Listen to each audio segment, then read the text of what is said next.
Welcome back to Session 14 of GED Geometry Review.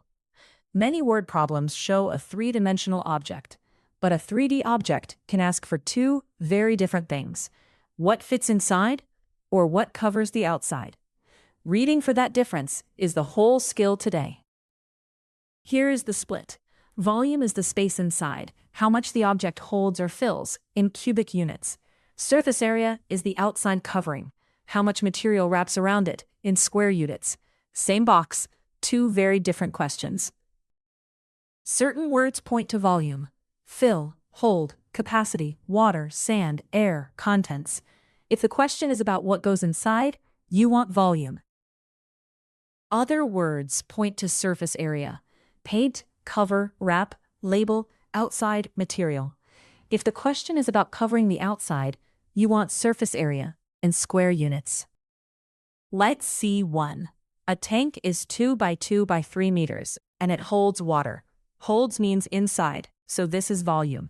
2 times 2 times 3 is 12 cubic meters. Same box, different question. Now we want to wrap it in paper. Wrap means the outside, so this is surface area, not volume. We would add up the faces and answer in square meters. The trap is seeing any 3D object and reaching for volume automatically. Don't. Read the verb. Fill and hold mean volume. Wrap, paint, and cover mean surface area. Quick check. A problem asks how much paper is needed to wrap a box. Is that volume or surface area?